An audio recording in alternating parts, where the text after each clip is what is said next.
Well, welcome back to the One Big Thing podcast. I'm your host, Steve Campbell. As always, folks, super excited to have you on this show with me today. Today's going to be just kind of a fun honor for me. I've told you guys that as I thought about building out this show, I've tried to be thoughtful about guests I could have. Some of them were friends, but then some of them were just random people that I have followed that have helped influence me. And today I'm going to introduce you to Zach Wolchuk. If you know anything about me, which I live my life on my sleeves on social media with my wife, my 4 kids, those are my platforms to show people that I'm a real person. You guys have probably seen over the years that I have been an avid Dallas Cowboys fan. Growing up in upstate New York with 2 older brothers, my father and I have always connected around Cowboys football. And so when I thought about people that I might have on the show, Zach Wolchuk is somebody that I've been following through different YouTube channels related to the Cowboys. And I just used Instagram to my advantage, sent him a DM and said, hey, man, you want to run with me on this vision I have called the One Big Thing to come on and tell your story. And so I want to help welcome to the One Big Thing studio today, Zach Wolchuk. As always, give you guys an opportunity here at the beginning, which you're going to see us interact. If you're new to the One Big Thing, you can head over to NQR Media on YouTube. That's NQR Media. You're going to see me rocking my Dak Prescott jersey today. See Zach and I going back and forth. But you can also check out the One Big Thing on every major podcast platform. But Zach, welcome to the studio. Why don't you take a minute or two here at the beginning? Let listeners know kind of who you are, what does day-to-day look like, and what's going on in your world these days. Yeah, Steve, thank you so much, man. It's a privilege to be on the One Big Thing podcast. I've been following you. Since we've been chatting. I think you're doing a great job. I really, really do. Thanks, I love the Dak Prescott jersey, by the way. I think it's great. We got to give Dak all the love we can. But so I work at 105.3 The Fan, which is the flagship home of the Dallas Cowboys and the Texas Rangers in Dallas-Fort Worth. And I host the G-Bag Nation, which is one of the afternoon shows that we have. It's from 2 to 7 p.m.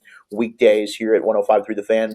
I also am the halftime and post-game show host on the Dallas Cowboys radio network during the season. And then I've dabbled in filling in for Jared Sandler in Texas Rangers pre and post as well. So pretty much a day-to-day, I would say now, and I've gone through a variety of roles here at The Fan, from going from the night show host to now the afternoon show host. But now it's pretty much wake up, go get a walk in, and then I'll come home and you just immediately start prepping. You just start scouring the internet for all the sports content that I could possibly find, audio, whatever it might be. I'll look for maybe some entertainment stuff as well, because I think an important thing about radio is a lot of the time you're going to get the same information. One, how do you share that information? How do you find a way to make it unique, maybe funny? But then also, if somebody's driving around in their car with their wife or their girlfriend or their kids, and maybe they're not interested in sports, I think that it's always good to have a variety of content. Maybe it's entertainment. Maybe it's Taylor Swift. So I do a top 10 at 420 every day, which I'll look at what is the national day. I'll look at, today was National Milkshake Day. I went and ranked my top 10 milkshake flavors. Everybody can get in on that. People love television, people love movies, and people love food. So usually that's something to kind of incorporate everybody. And then I'll show up to the studio. I'll meet with the other guys on my show, and we'll just kind of hit the ball running that way. Well, and I love that. Whether you're doing radio, whether you're doing podcasting, if you are a content creator of any kind, one of the keys when you make content is how do you draw even more people into it? And so as I've thought about the One Big Thing myself personally, I've said that I don't want to just have this be a business podcast. I don't want to just have influencers. I want to have stay-at-home moms. I want to have athletes. I want to have people from all walks of life, because again, I never know how my listeners are going to engage or interact with somebody's story. So I love that you're trying to make sports fun, but I would imagine that you haven't always been in the position you're doing, radio today. So do you want to kind of share, as far back as you feel you want to go in this conversation, how did we get to where we are today? What has that journey been for you personally? Yeah, it's it's crazy. So basically I got into my love of sports. My grandparents immigrated from South Africa. And so my grandfather was big into rugby. So he comes to the States, and a buddy of his took him to the Cotton Bowl, go see a football game. And he immediately fell in love with a passion for the game. So when I was born, my grandparents put a Dallas Cowboys football in my crib, and I was born in 1991. Yep, absolutely. So it was the heart of the Cowboys dynasty, right? I didn't get to, I lived it. I guess technically I was alive, but I don't have any recollection of this. So they used to tell me, I'm like 2, 3 years old, I'm crying and screaming. And, every year the Super Bowl video comes out about that team and it follows, their entire season. So they would basically put and just replay on a loop the 1992 Dallas Cowboys Super Bowl season. And I grew up on that thing. Like, that's the only way that they could get me to shut up and stop crying. Is just put that on, and I would just sit there and I would watch it. So I just grew up a Cowboys fan, and I loved football, and I just loved sports. And when I got into 7th grade football, I think I kind of realized, I don't think I got the athletic gift to be able to do this professionally. What's a way that I could be involved in sports and still find a way to make a living with it? And I thought coaching, probably not. I just assumed like you got to be a former player to get into coaching. You're not going to have the respect. So what about broadcasting? So I just kind of I created my own podcast that I just did by myself, like starting in 9th grade. And I called it The Nosebleed Seats, the show everybody could afford to listen to. And I just did that by myself. I went to the University of North Texas. I heard it was a great broadcasting school. I majored in communications because I believed I'll be able to do this. I believed in my talent, but just in case, I wanted something a little bit more broad than like radio and television and film or converged broadcast media or whatever those majors were. And I got involved with the radio station there, KNTU at North Texas. I got involved with NTTV, the television department there. Met a lot of great people. Through that, I saw that there was a poster for an internship at 105.3 The Fan. I'm like, man, this is awesome. I love the Fan. I'd love to intern there. So I reached out and I got the internship, and I got to intern with the G-Bag Nation, the show that I currently host on right now. At that time, G-Bag was my favorite show on the station, and they were in middays. They were from 10 a.m. to 3 p.m. So it was, basically there's a certain amount of hours you're allowed per week. There's all kinds of these rules and restrictions with the internship. So I got to be there 3 days a week. And I would go in, and pretty much my job was to work with Lucius Alexander, who is the producer of the G-Bag Nation, still is, and is the best producer in the business, bar none. Lucius is an incredible talent that it goes underappreciated. But I would basically just be back there. I'd try and find audio for the G-Bag of the day, which we do every day at 2:30. Or if Gavin Dawson, or at that time Mike Bassick or Jeff Kavanaugh, needed audio or help with anything, I'd go and find stories and, just do grunt work. And during that internship, I already had planned a trip to Israel. So I'm Jewish. And being Jewish, you're allowed, everybody has birthright, which is you apply through New York City, the Jewish Federation. And I think it's up until you're 25 years old. It's an all expenses paid trip to Israel. All you got to do is get to New York and they'll cover everything else. So my sister, I'm not going to go through those hoops. My sister did. So my sister sets this trip up for us. We went to Israel. So I was gone for about 2 weeks. I come back and I'm telling them about, in the pre-show meeting in the very room that I'm in right now, the 105.3 The Fan penalty box, and kind of pop that over there. And Gavin Dawson looks at me. He's like, man, this actually sounds pretty interesting. Do you want to come on air and do you want to talk about this? Like, yeah, I'm sure. I'm down. Let's do this. So I go into the room.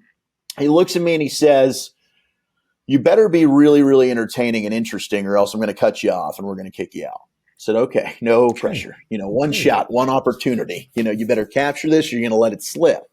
So Was that Eminem? Was that an Eminem quote? Okay. That was Eminem. So we start the segment. I do the segment. It goes well. The segment goes the entire time. And next thing I know, I go back into we call it the Pimp Cup, which is basically the producer studio. And Lucius is like, hey, man, look at all the fan text. Everybody thought you did really well. Then Gavin Spittle, our program director, comes over and he says, man, what do you want to do?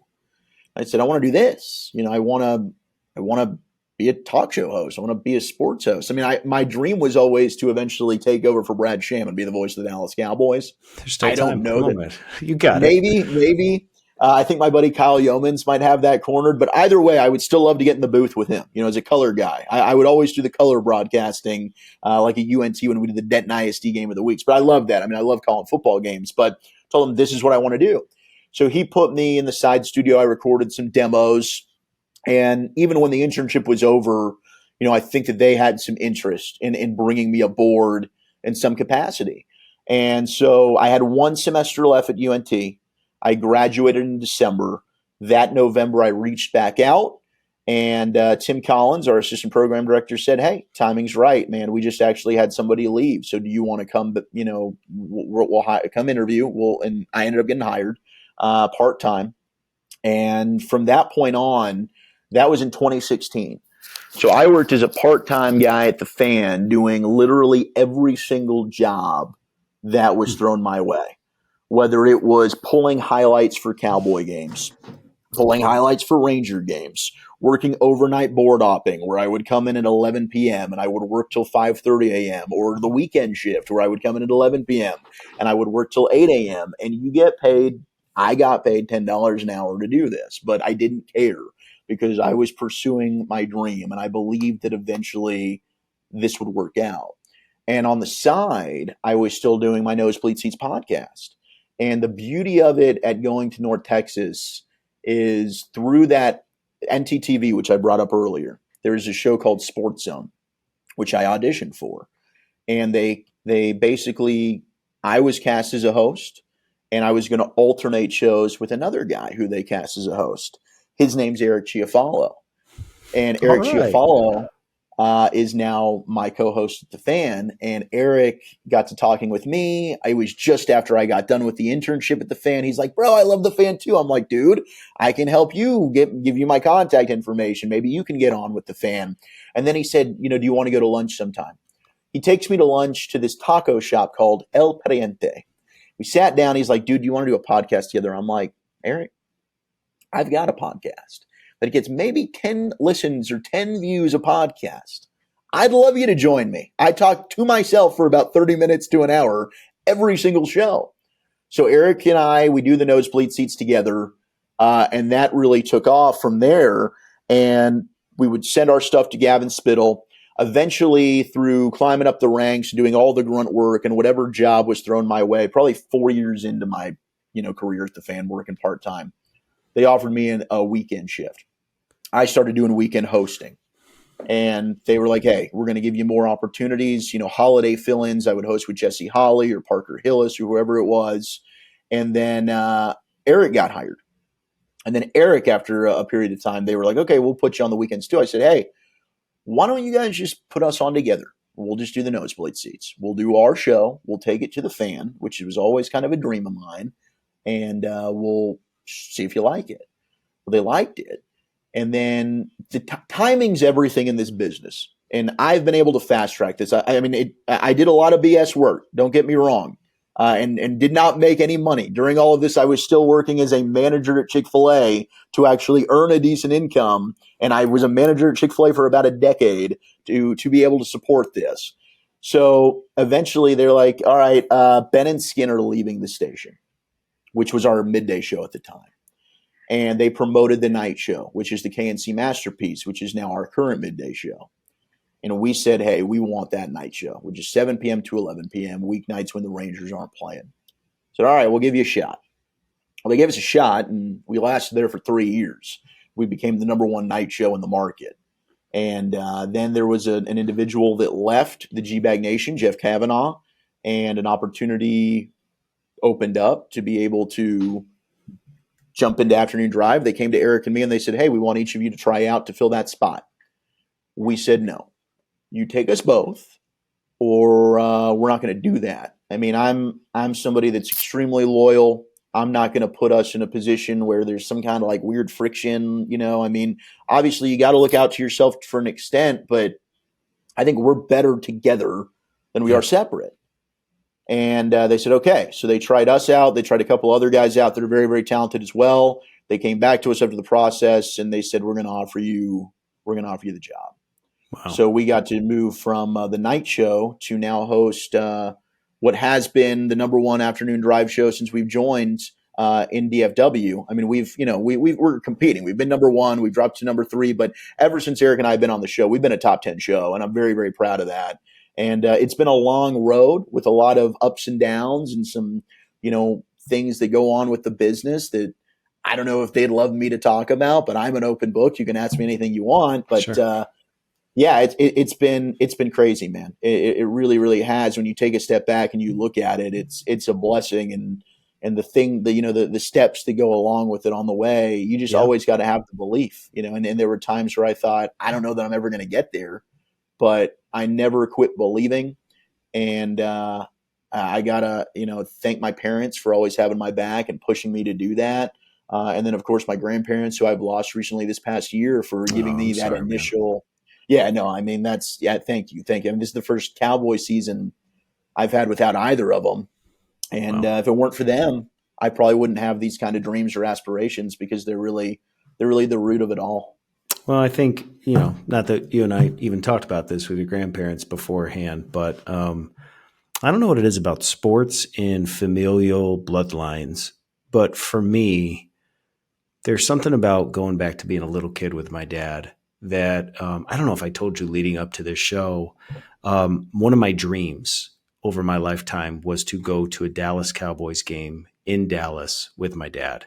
And 2 years ago, when the Cowboys put a beating on the Giants at home, my brother and my dad happened to be going to a conference in Dallas together, and they just said, "Hey, there's a game in town. Do you want to go?" And so I went to that game. I brought the only other Cowboys jersey I have, which is my Roger Staubach throwback jersey, and I packed it in my suitcase. And we went to this game, my oldest brother, my dad, and myself, and sat basically in the nosebleed sections of AT&T. I would have, had I known coming out of that game, win or lose, had I known how I would have felt with my dad, I would have paid any amount of money to repeat that process, because there was something about being with my dad, and he's still alive. I mean, as I said, he watches the show, seeing him wave his towel, obviously having a victory, but something that brought those 30 years, it like culminated at that stadium through all the wins and all the losses. So to you, obviously you had said that that was a foundational piece of your life and your grandparents, and it's just sports, but it's more than that, because it's who you do it with. Every Thanksgiving for my family, it's probably sacrilegious in some families, we eat turkey Yeah. and we watch the Cowboys. Like, that's our life. And for us, like, that's a value of ours. So, obviously not having your grandparents here, that's real life. I think, obviously my heart goes out to you for losing them, but to have that legacy always be attached to the sport. One thing I was going to kind of ask you to, as part of your story, just for context, and if you don't know this number, okay, Sure. DFW, Dallas, Fort Worth, we got listeners from all over the country. When you say the market, like, how Mhm. large listenership of a market is Dallas Fort Worth? I would imagine it's fairly large as far as just actual listeners. Yeah, so I don't know the exact number, but I do know, in terms of, markets across the country, we're considered a top five market. I Wow. think we were number four, but you've got, LA, you've got New York, you've got Chicago, you've got Dallas. I think those are the biggest markets. I might be missing one, and hey, for people that listen, they'll probably be like, "Hey, you missed this one, and that's the one." But no, it's. I mean, it's one of those things where, to be able to get to, an afternoon drive or a morning drive position in Dallas Fort Worth, you don't leave. Like, these spots are very, very coveted. The only market you would leave for would probably be a New York or an LA, but it's a top five market in the United States. Wow. So, like, within that, just for context, you talked about the internship to where we are now in 2023. You talked about 10 years at Chick-fil-A, right? It's our Yeah. pleasure. That's all I can think of with Chick-fil-A. Hey, it's my How, what, pleasure. Yeah. when did the internship, what year was that? 2016. Okay, so you're talking about a good amount of years, and that's what I think I love about your story, as well as the story of a lot of our guests. The one big thing, I have literally shared this on every episode, being a dad, 4 young kids, running a business, there's just moments in life where you feel overwhelmed by the moment. You're not sure what to do. You can feel loss even on paper when things are successful. I realized that there wasn't a lot of people in my life that I could share the things that I was going through. And I got to a point in my car where encouragement has always been one of my gifts. It's been one of my strengths. It's what I love to do. I see people and I naturally want to encourage them. And I thought, you know what? I'm going to give away the thing that I need the most.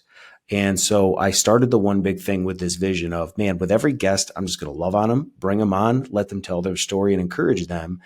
And so there's a lot of listeners that, I'm 37, are in this stage of life, late 20s, 30s, 40s, kind of navigating their way through the twists and turns that you described, maybe from when they started off in high school to where they are now. Maybe that path, for whatever reason, didn't look like how they had set out.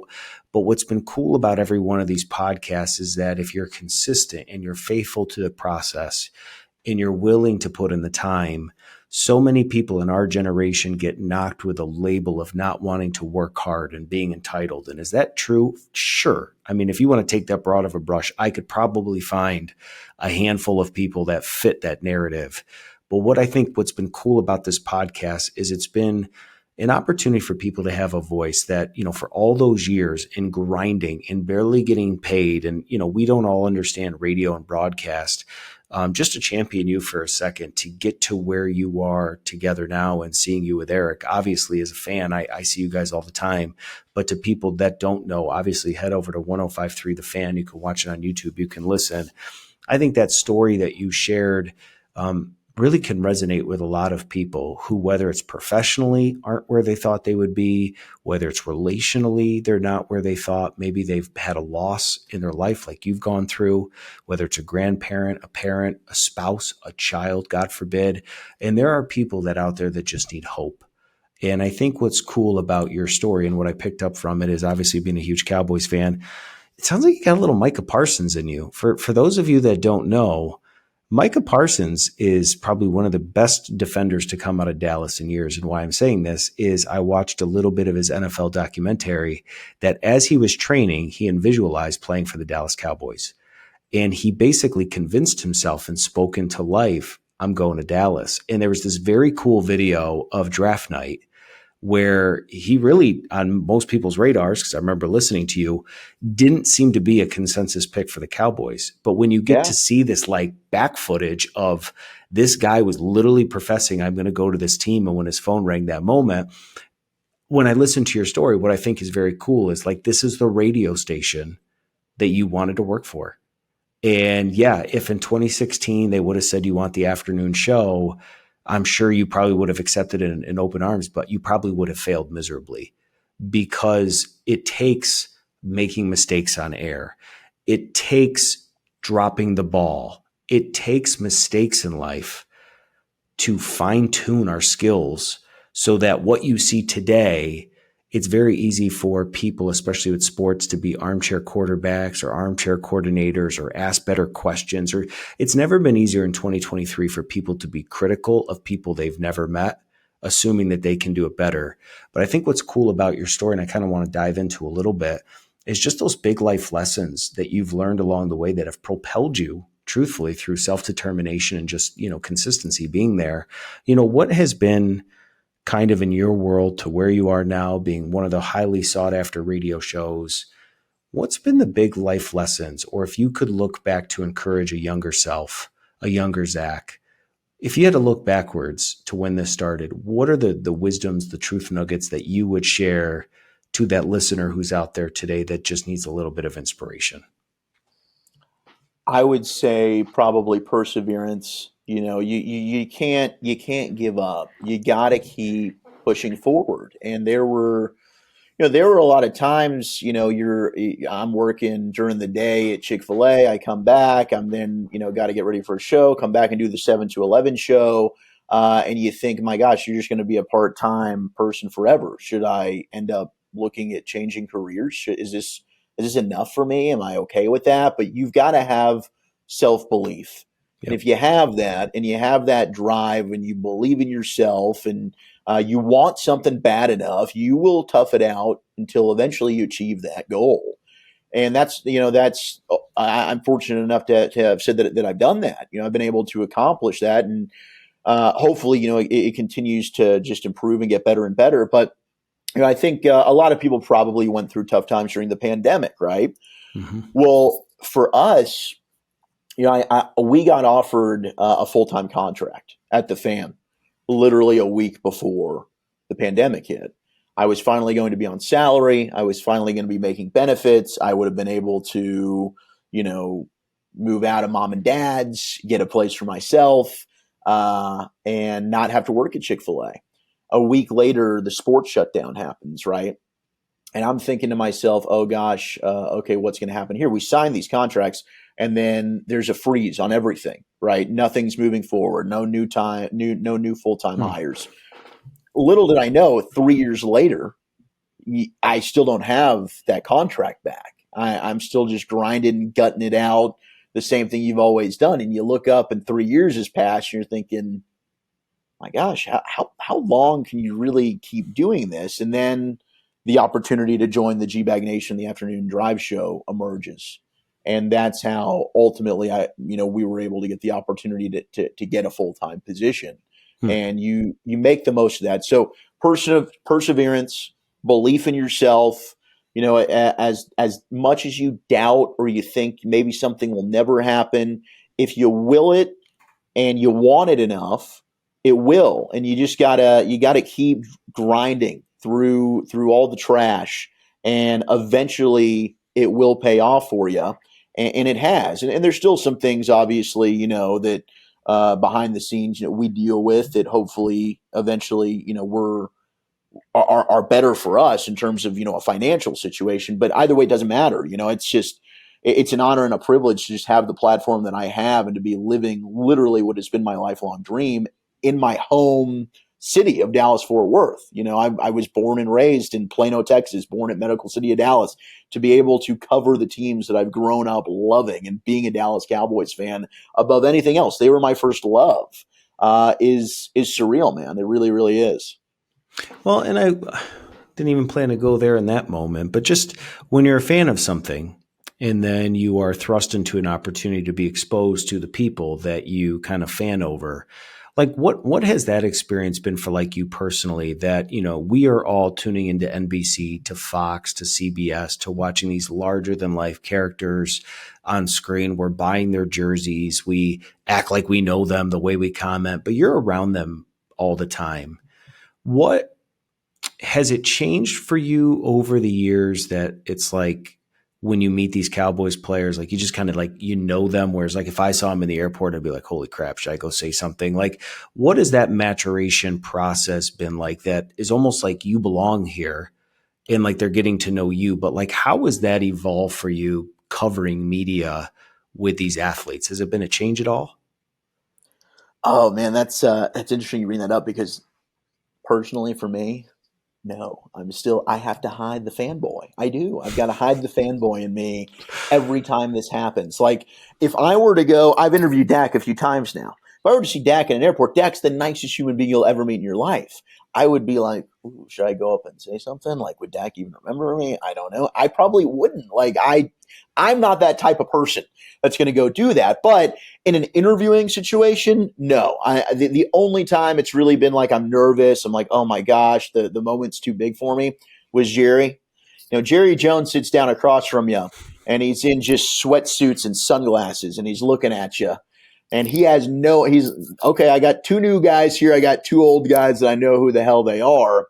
I'm thinking I can't mess up in front of Jerry Jones. So we reset. It's my first question. Like, all right, Jerry Jones, owner GM here on 105.3 The Phone on the G-Bag Nation. Oh my gosh. I said 105.3 The Phone. Are you kidding me right now with Jerry right across from me? So no, you have moments where you're kind of still a little starstruck. It's certainly gotten easier. I've been able to build a relationship with a few guys, but there's definitely pinch me moments. I mean, the one time Emmitt Smith's my favorite athlete, my favorite Cowboy of all time. I love Emmitt. I think that Emmitt embodied everything that it means to wear the star, and is just an incredible dude. I was nervous to interview Emmitt for sure. So like that stuff, and honestly, if it ever gets to the point where it's just like you don't care, it's not cool to you, you probably shouldn't be in the business, man. Like that stuff's cool to be able to interview Micah, and Micah keeps receipts. You brought it up. I've never been more wrong about a player in my life than I was about Micah. Cowboys drafted Micah. I wanted Patrick Surtain in that draft really, really bad. And then he gets taken right before. Cowboys end up with Micah, and I'm thinking, okay, they draft another off-ball linebacker. Nobody saw at Penn State Micah's ability to get after the passer and the pass rush abilities. Now he's the best defensive player, in my opinion, in the NFL. The dude's an absolute stud. And I admit that. I'll have to wear that. I wasn't alone in my evaluation of Micah. But yeah, to be able to interview Micah, to be able to interview, Michael Gallup, Brandon Cooks, going to Cowboys training camp, to sit down with Marcus Simeon or Rangers general manager Chris Young. Like, this stuff is really cool. Has it changed? Yes, I've gotten more comfortable.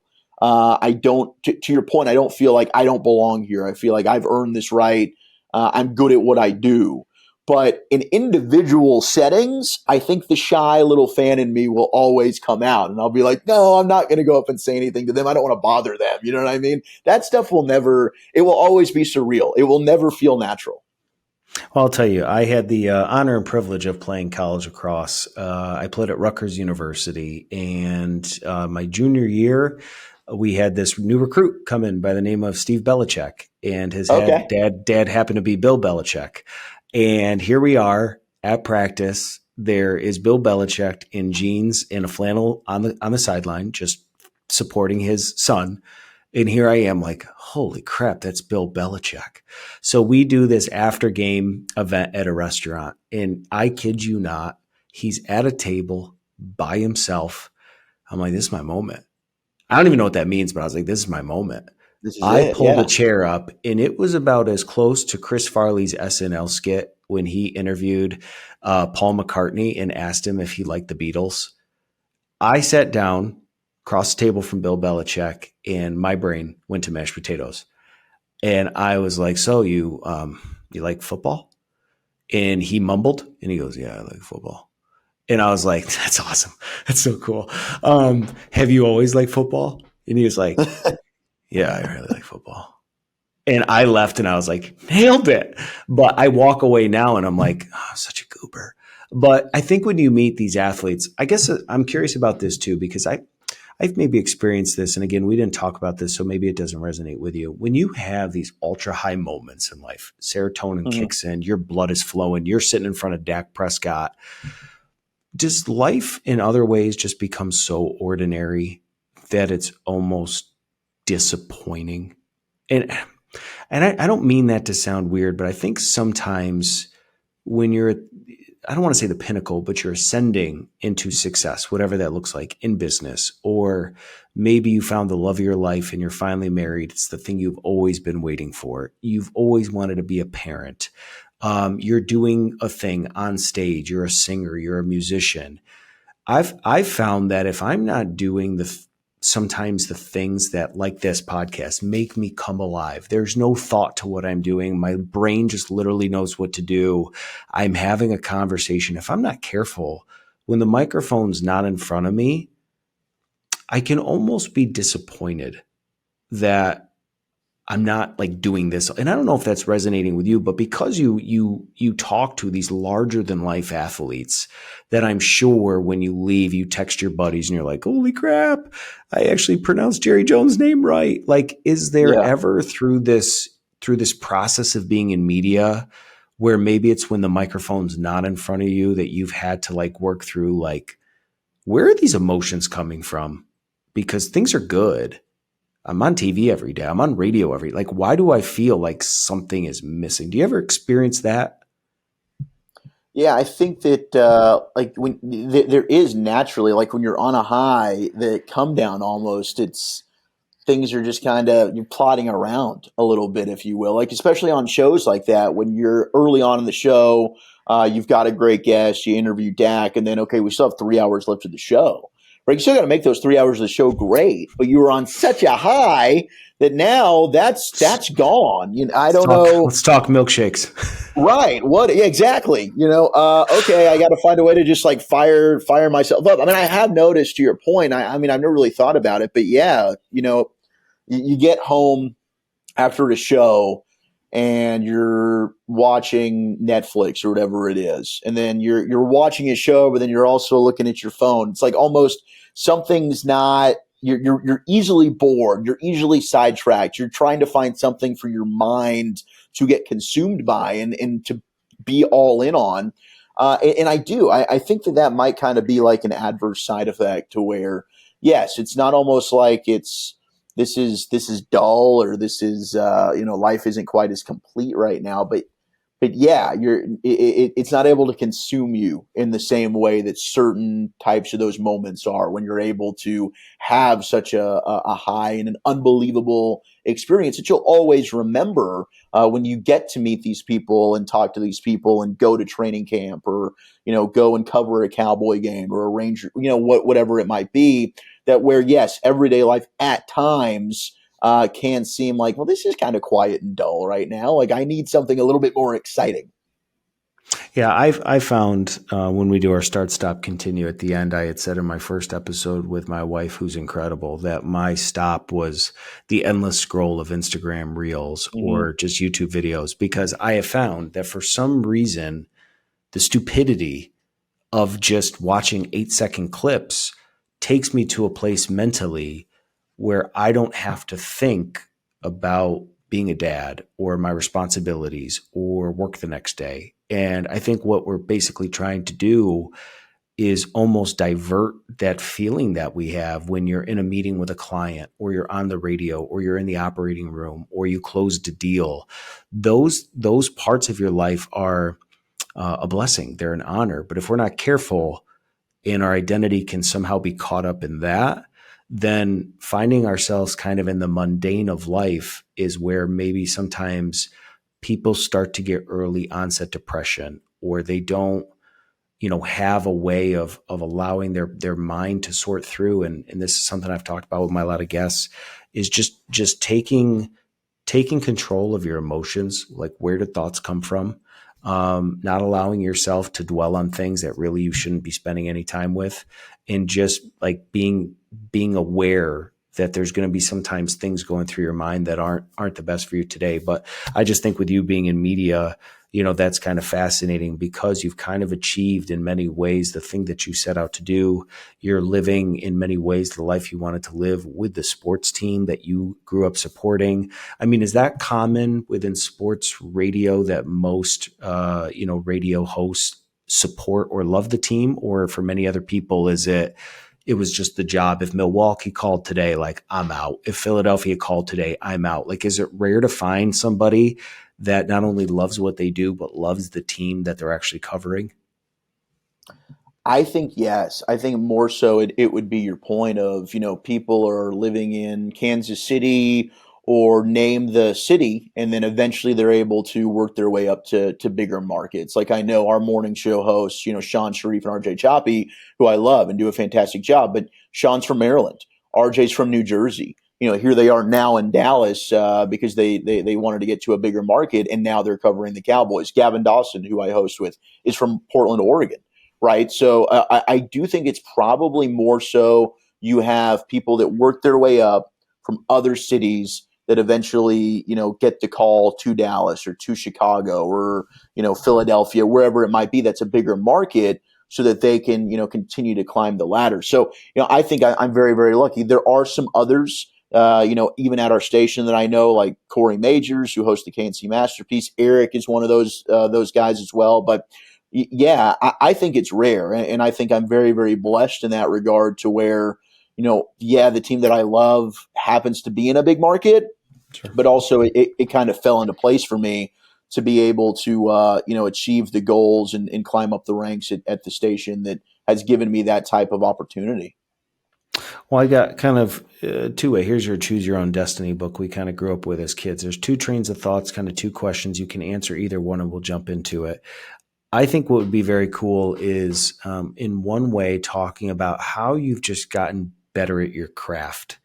What you've done year in and year out to become better at interviewing, to be better at sourcing material, the really super practical, like, here's what I want it done. So if you want to go down that path, we will. But something that has kind of come up in this conversation that's unique to this show so far that I haven't delved into, your relationship with Eric is fascinating, because you had somebody else that was in this as much as you were, um, had a very similar passion, And I would have to imagine that the similarities between the two of you, obviously being in radio, that's very similar, but having somebody that's like-minded around your age that is working towards a common goal, how that friendship has helped you, the benefits of having somebody, another guy, just somebody in your life that you can, when the contract doesn't come and you thought it was going to, like, how do you work through that together when you get offered an opportunity and you're like, no, I want this.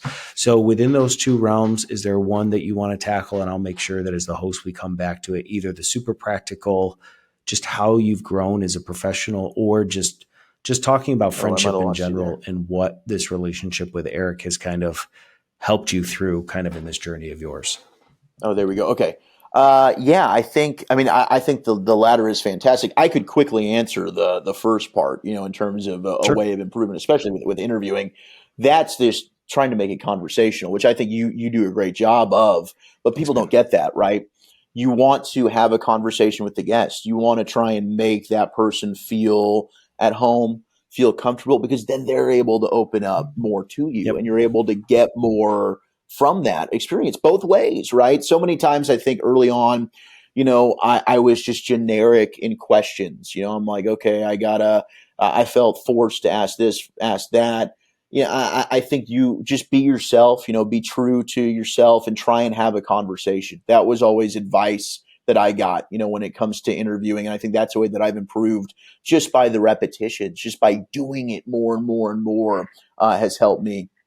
Certainly, yeah, I think that it's very unique, the relationship that I have with Eric and kind of how we've been able to get to where we are. Because I think that, I think that both of us are talented in our own different ways. We each have our strengths and weaknesses, but I think together is really where we just vibe off each other, and the chemistry is so good and unique to where it just works. It's like peanut butter and jelly, but it is nice when you have kind of the frustrations and the downsides and those bad days, or like the situation with the contract, just to have somebody else to bounce things off of, right? That can relate to it. I couldn't tell you, how many times, my parents, I've mentioned, always super supportive, but people outside don't really understand, hey, why do you keep doing this? Why do you keep making $10 an hour for the last 5 years and do it? Like, why don't you just go find another job, find something that you can actually do 9 to 5, and you don't have to worry about that, so you can actually go get your own apartment. And to me, it's difficult to explain to other people sometimes, the nuances and the job. Like, it takes time to eventually be able to get to be an afternoon drive host. You're not just given that opportunity. That they just don't grow on trees. I mean, my timeline of being able to get here is faster than I think a lot of other people's timelines. I'm very, very fortunate in that area. But to have Eric and be able to, have that hurt together, or have that high together, like, oh my gosh, we just did this, and just having each other as support. And he's gone through things, being married and having 3 kids, and I've had relationships end and lose my grandparents, and he gets that.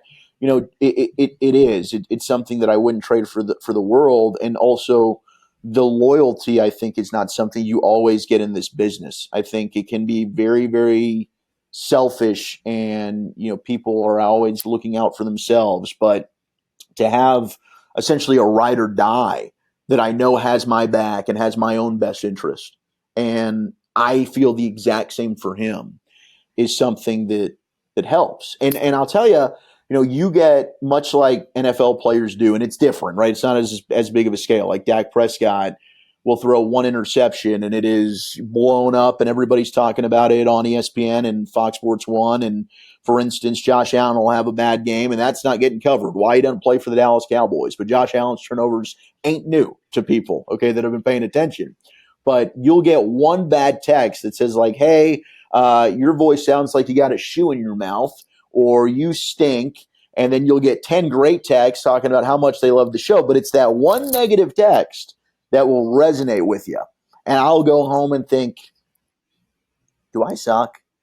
Am I not good at my job? Like, Yeah. gosh, and it's nice having somebody else that's in that with you, that they get it. They're like, dude, don't worry about it, bro. You did a great job. That take wasn't that bad. That mess up you had, it's okay. It's all right. We'll move on. So being able to kind of flush it, because I am somebody that I have self belief, self confidence might be a different thing, and I'm a Leo.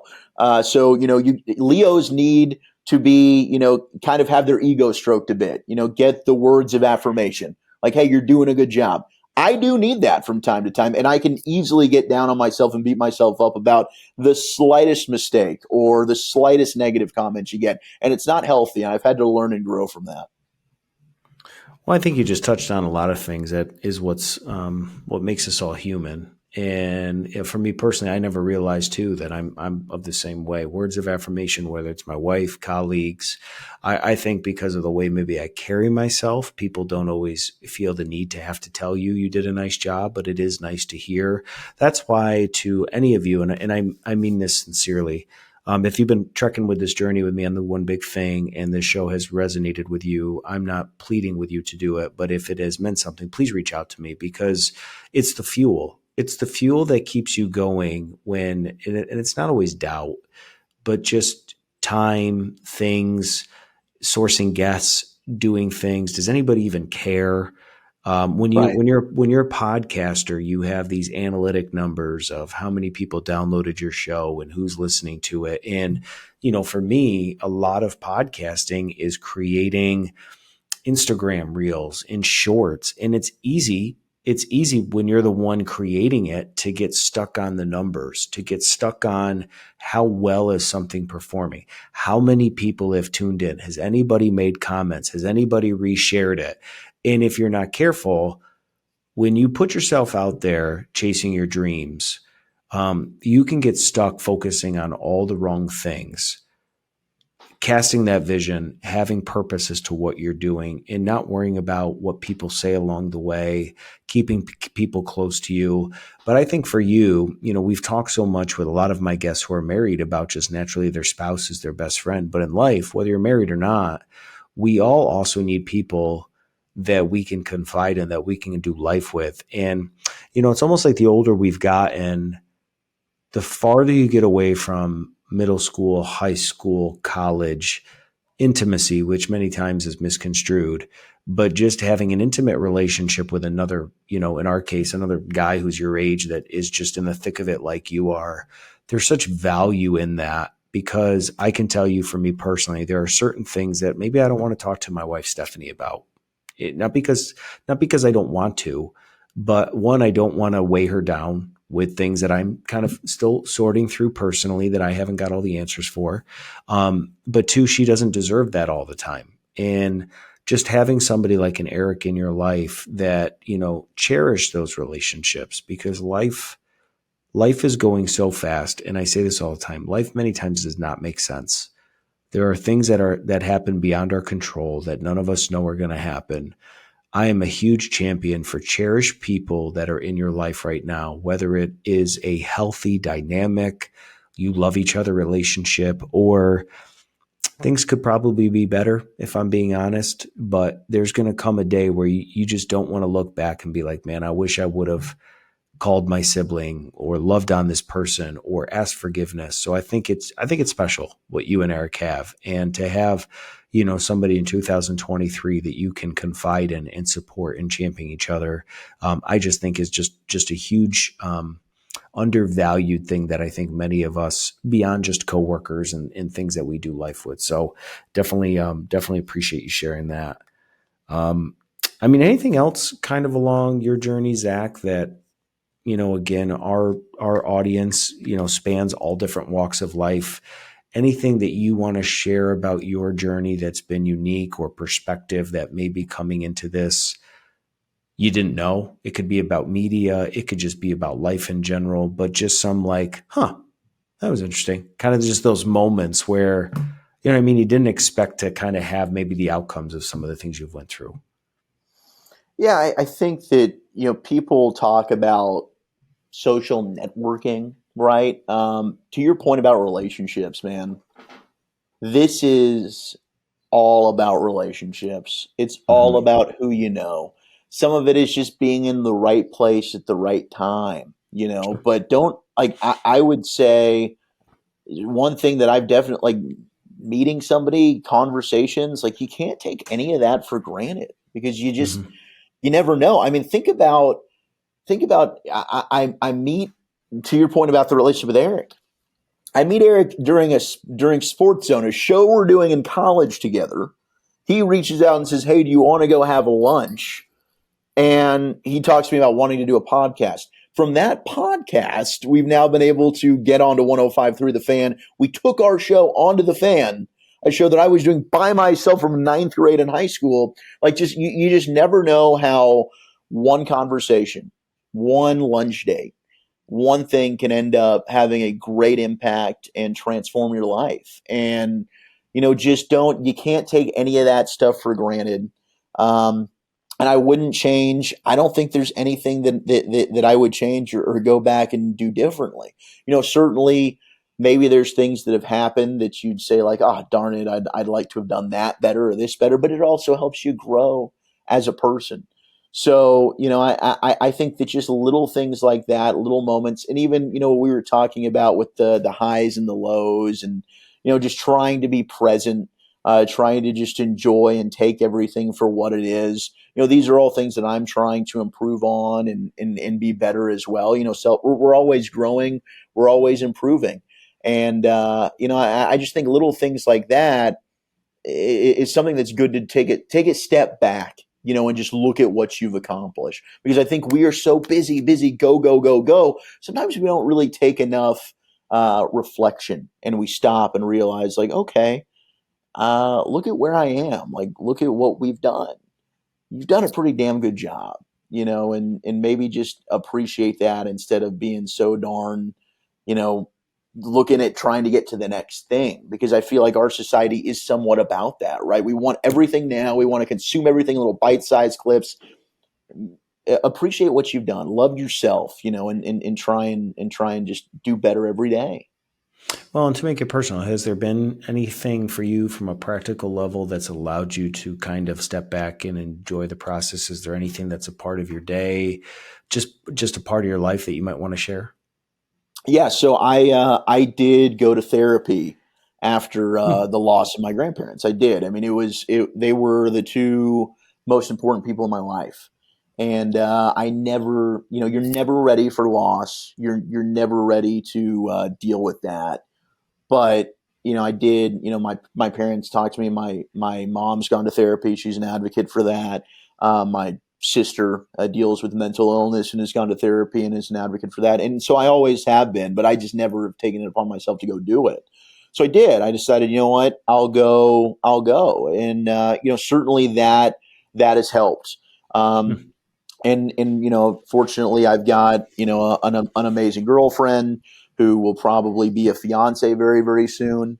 And yeah, there's big things happening. There's another big thing that I can't discuss yet that I will share when the time is right. But little things like that, kind of your perspective changes on stuff, right? So I think just gaining perspective as I've gotten older, and when life changes, and just being able to grow, and it's amazing as people what we're able to do. Really, Yep. things are going to be different for you, and you just got to find a way to adapt and change. But daily, I think I try and take a moment of just like self reflection. Close your eyes, take a deep breath.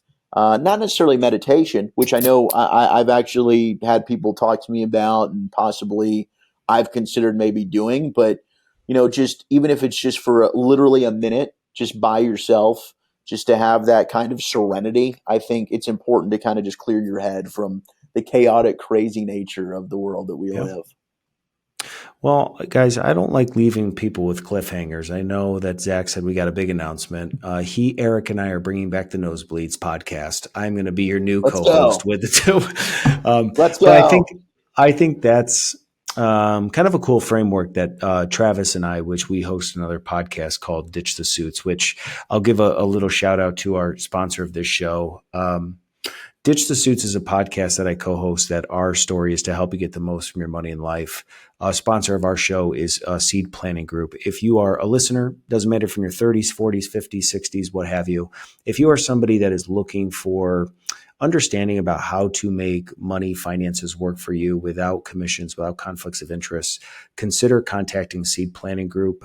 Seed is a fee-only financial planning company that has a fiduciary responsibility to work in your best interests. Doesn't matter where you are in the country, you can head over to seedpg.com. That's seedpg.com. They're a sponsor of our Ditch the Suits and this show as well.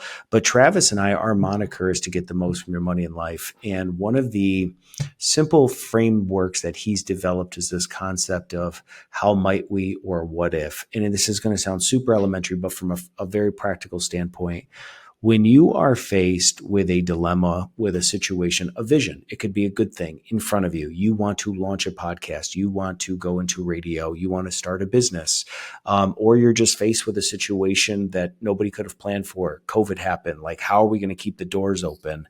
Right. Many times what we'll do is just kind of either sit across the table from somebody and try to come up with a solution or jot notes down.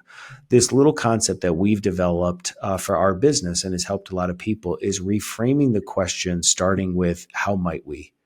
And so you basically present the problem in front of you and you just get your brain to say out loud, like, how might we get out of this? And what's interesting is if you're in business, if you are, struggling raising your kids with your spouse and like, how might we help our kids be better disciplined? It's just a practice of acknowledging out loud, like, how might we, or like, what if we did this? And it's not yes or no. It's more of just, well, maybe we would do this, and then, okay, so then how might we actually do that? And what you quickly realize, truthfully, is a lot of the big problems or the monumental mountains in front of us that we sometimes can feel like emotionally, like can never move. And when am I going to get out of this season of life? We're entering the fall, football's in the air, pumpkin lattes are coming back out. Yeah. Mom's got cowbells at Friday Night Football. You can tell we're in fall because of everything happening around you notifies that that's the season we're in. Well, in life, whether you're a spiritual person or not, there is all an element to seasons of life too as well, that many times maybe we are just misdiagnosing, wanting to have things that aren't for this season happen now. And so the experience of life is womp womp, and we feel bad for ourselves because we're trying to force things into a season of life that aren't meant for right now. But we can also make situations in front of us much larger than they actually are, or they're unbearable, or I'm never going to get through this. This is the worst this has ever been. You might be surprised that if you actually back up a little bit and acknowledge, yes, this is happening. We cannot get pregnant. A lot of couples like this. We cannot get pregnant. We've been married for 5-10 years. That's tough. You lose a grandparent. That's tough. You get fired from your job. You go bankrupt. You have something happen. Those are all real life things. You can't ignore it, but learning how to step back and reframing, whether it's meditation or like what you had talked about, or therapy, which kudos to you. I mean, I want to champion for a second to not lose that on this show, that I think sometimes we can want to tough it out, want to make it right. And I can tell you, for somebody who had their oldest brother go through about 7 years of clinical depression, I've mentioned this on another episode. I saw the rock of my life growing up, my protector, basically become a shell of himself for 7 years due to a chemical imbalance in his brain that, one, he did not ask for, that two, just we could not say enough positive things to him. There was definitely intervention that needed to take place from medical professionals to help him get to a healthy place. If you're somebody who just, something's been lingering for far too long in your life, it might be time to take that step and be brave and go and get, a therapy session and see how it goes. So to you, these are just little practical things. And this is why I started this show. I did not want to have guests come on that are larger than life, that just say these very vanilla, like, just be better, do more, try harder, just dream it and believe it. And it's like, just win, baby. That was actually Al Davis. But when you're going through stuff, and you hear that. On the surface, it's good, but you just don't know what to do with it. And so I just love what you shared. So if therapy is a passion or an outlet that can help you, or meditation, or reframing things as what, how might we, or what if these are all little things that, like you said, the one big thing, you might be one conversation, one positive word, one idea, one network effect, one something away from breakthrough in your life. And if my hope is that you pick something up from Zach, that's what we want to do. So there's two things I want to leave with. We got start, stop, continue, but this was a fascinating kind of question as I was listening to you that, again, we didn't talk about. So if we botch this segment, that's okay, folks. You spent 10 years at Chick-fil-A while simultaneously doing the media. Yeah. Was there anything that you learned at Chick-fil-A that actually made you better for what you were passionate about? Ooh. Uh, Man, that's a good question. Is there anything I learned at Chick-fil-A? Look, at customer service, being kind, right? And just doing the right thing and going out of your way to help others. Like, these are things that you are ingrained in at Chick-fil-A. It's wanting to serve others, right? So I do think, in a way, those things can translate to interviews, to what you do daily, in terms of preparation, work ethic, that type of stuff, working long hours, that kind of thing. So I don't know like anything directly from Chick-fil-A in terms of the sports world, but just when it comes to, self, I think that absolutely. And it certainly adds an appreciation. There's a difference between getting up and going to open up Chick-fil-A at 5 a.m. and work until 3 p.m. to now, okay, I get to go sit and host a radio show for 5 hours. Perspective and appreciation, certainly, it puts that into perspective. Well, and the reason I asked the question is there's kind of two trains of thought, and then we'll close out with a start, stop, continue. For somebody that likes to take care of their body, I train, 4 days a week. It's something that I've just had a discipline from playing college sports on. What's fascinating about the human body is that many times the major muscles you're trying to work actually have to be built up by the smaller connecting muscles. And if you spend all of your time focusing on the major muscles and not enough time on the supportive, you may develop an unhealthy balance in your life. And when I think about your Chick-fil-A story, I'm not trying to have you draw parallels between Chick-fil-A and talking to Dak Prescott, but there was Sure. actually a fascinating story years ago about Dak that has never escaped my mind. I don't know if it was his rookie year or his second year, but they caught a video clip of him at Cowboy Stadium sitting on the bench. He had a water cup in his hand and he flipped it towards the garbage can, and it hit the top of the garbage can and didn't go in, and it hit the ground. He got up off the bench and picked the cup up and threw it in the trash and sat back down. And the cameraman caught it. Fox or whatever spent 4 or 5 minutes talking about the leader that Dak is. He's in the middle of a game, but literally what the news picked up was that he was selfless enough and humble enough to get off the bench, to throw his cup out, to not expect, and it's paid dividends. It's why he's the Walter Payton Man of the Year.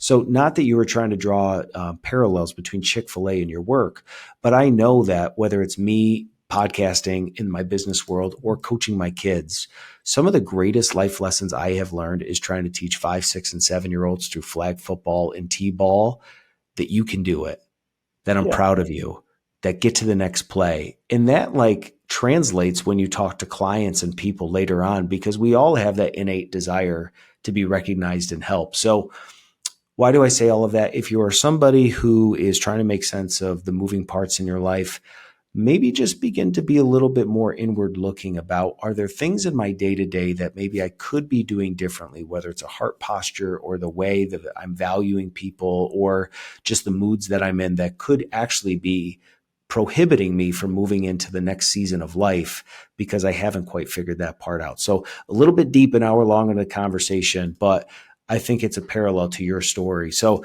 if you're new to the One Big Thing podcast, if you're a friend of Zach, hopefully Eric gets to listen to this. My gosh, we gave him a lot of time. We did. I We did. Too always, much time, I think. we always end the One Big Thing with what I call start, stop, continue. This is something that as I've led small groups over the years, or just even in my own life, it's a framework that makes you acknowledge something that you want to start doing, stop doing, and continue doing. So I gave you a little bit of time leading up to this. You can take whatever order that you want. Just make sure that you say whatever the action is and then what it is you want to do. But Zach, why don't you go ahead and with your start, stop, continue? All right, so the start, I would like to start cooking more. I've done it before, but I just, I've been lazy and I just don't do it much. And I think that that's something, just trying new things, whether it comes to a recipe or there's some kind of, pride that you get in that, when you cook for other people. And certainly I think that, my girlfriend would appreciate that because she is a very good cook and she does most of that. But I think that I would like to pick that up. I'd like to start cooking a little bit more. I think it would be great for health reasons, but you see a lot of the people out there that are making all these delicious, crazy things. I think that if I tried, I'd be able to knock that out of the park. So I would like to push myself to start cooking a little bit more. What I want to stop doing, and this might, hopefully this doesn't end up being a bad thing. I need to stop putting work first and I need to put family first. And that's something that maybe I don't get to where I am if I hadn't done. But, it's something even just like talking with my parents lately. They're like, you are so consumed with work that, we would like maybe more of your time, and I need to do a better job about doing that because the job's 24/7. It never stops. There's always something that's going on, Sure. whether it's a breaking news story, but I need to do a better job of detaching and just making sure that I have my things in order here. And while the job I love and I'll always be putting everything I can into it, I need to make sure that I'm making more time for those around me and those special people. So I need to stop putting work first and I need to prioritize family a little bit better. What I want to keep doing is this weight loss journey I've been on. So I've dropped 80 pounds over the last year. Yeah, thanks to Soda Weight Loss, state of the art weight loss. They've saved my life. They really have. No longer on blood pressure medications. The sleep apnea stuff has certainly helped. So I need to, I can see the finish line. I probably got another 20 to 30 pounds to go. But that's what I want to keep doing. And you can tell how, it's so easy to put that back on. I went on one vacation. I went on a cruise. And for a week, I decided, okay, I'm just going to do whatever I wanted. You come back, you've put back on 10 pounds. So it is so hard to lose, but it's so easy to gain. You just got to keep that perseverance and just keep that standard. So that's what I want to keep doing. So maybe start cooking more, stop, not putting my family first, making sure they are a focal point. And, I certainly then want to make sure that I keep the weight loss going. Well, that's why I love this segment because, again, didn't know what you wanted to talk about, but we had just talked about life and seasons, and we can recognize seasons by the changes in weather, the amount of daylight. And I think it's really important for us as people to recognize what season we're in. And maybe for something that was appropriate in one season of your life, the long hours to get you to where you are, no one's going to boo-hoo you. But now you can't just totally detach from what you've been doing and just not work. So it's also, how might we begin to be more present with my family? How might we begin to detach from work? It might be one less hour a day or not working so much on the weekends. It's really for people, I think, thinking through like, how are we actually going to do this? Whether it's weight loss, you don't, when you lose weight, which kudos to you. Two things you've championed in this call. Getting help when you need to, when things up here in our heads aren't where they should be. No one is going to boo-hoo you for that, champion you for that, but also weight loss. We all get one shot at this life, and there are certainly things that are within our control. There are things that we are born with, genetics, disposition, things that our parents, our grandparents have passed down to us, but it's what you do with it.